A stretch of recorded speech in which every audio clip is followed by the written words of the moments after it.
of the country who's going to suffer for the climate changes. You can see like Africa is so small and so big here. So we don't know if you can answer, but if you look at these two maps, it's clear to us that there's a problem. Africa is emitting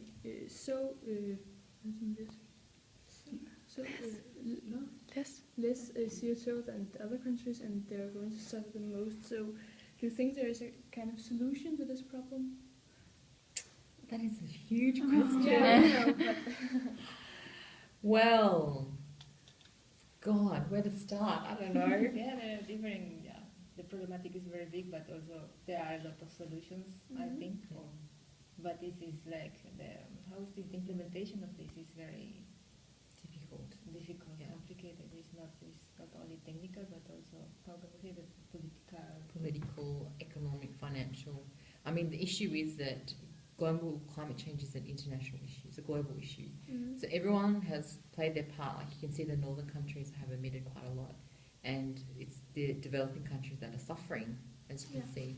So the whole talks with these global treaties, it's all about how to then share that burden. So the industrial countries have spent the past how many hundreds of years emitting, and now they're saying, hey, stop emitting. And those people all those countries who are developing at the moment and becoming richer and richer, you stop emitting as well, because our global climate can't actually handle it. And it brings in questions of fairness. What is fair, what's not. And now comes the discussion of who should actually be paying to help these countries still develop in a good way without emitting. So this is where this low carbon development comes into play. How do you develop without emitting so much? But also climate resilient development, which is what I'm working in.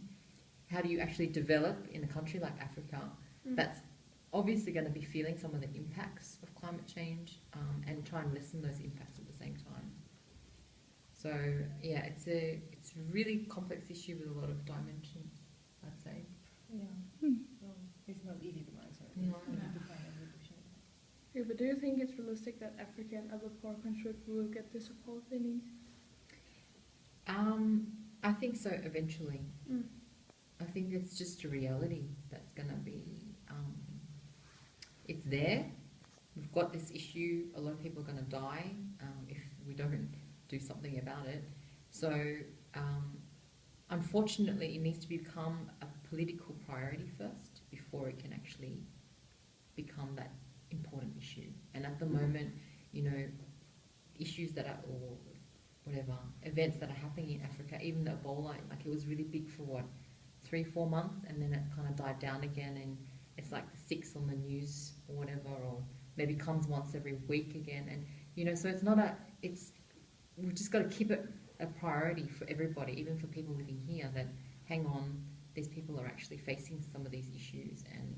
But this is the problem with climate change, because it's just so kind of in the background and it's there, but you don't really think about it when you're going about your daily life. It doesn't become a priority. So I think the biggest challenge is how to then incorporate it into the global agenda and make sure that it becomes a top priority and something that's urgent, that needs to happen now. Because even the effects of it, they're not something that, it's not like, those movies like, what's that movie where everything freezes? Yeah, everything freezes because of climate change.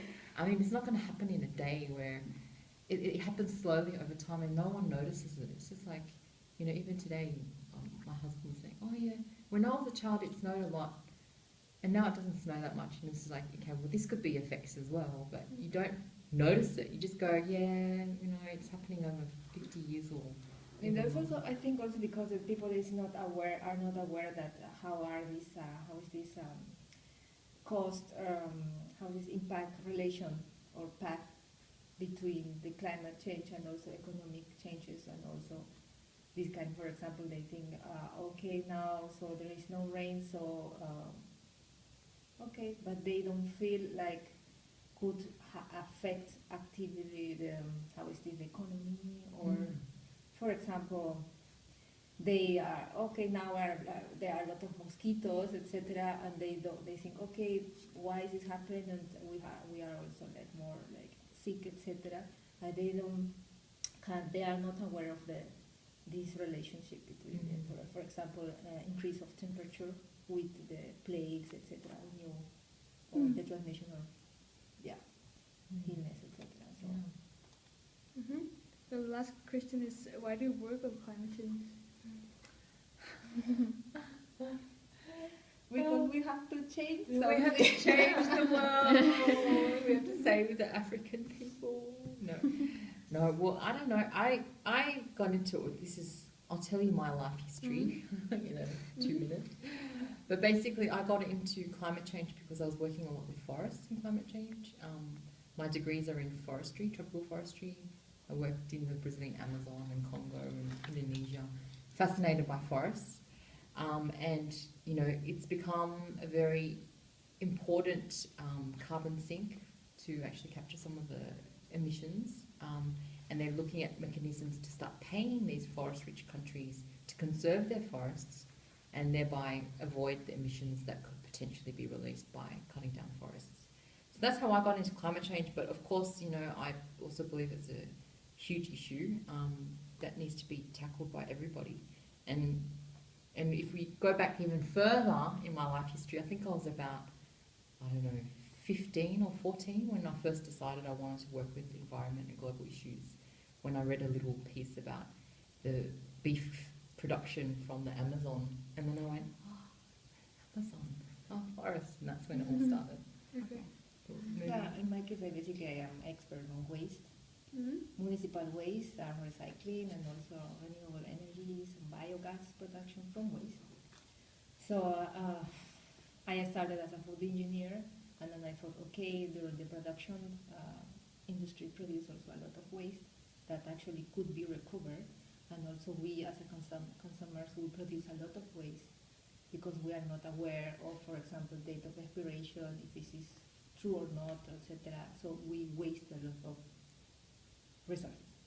So I thought here is not waste, sometimes it's not seen as a resource, but I think it's time to change this perspective because actually it's money, resource, and other people can profit from this. So then that's why I got in this waste world.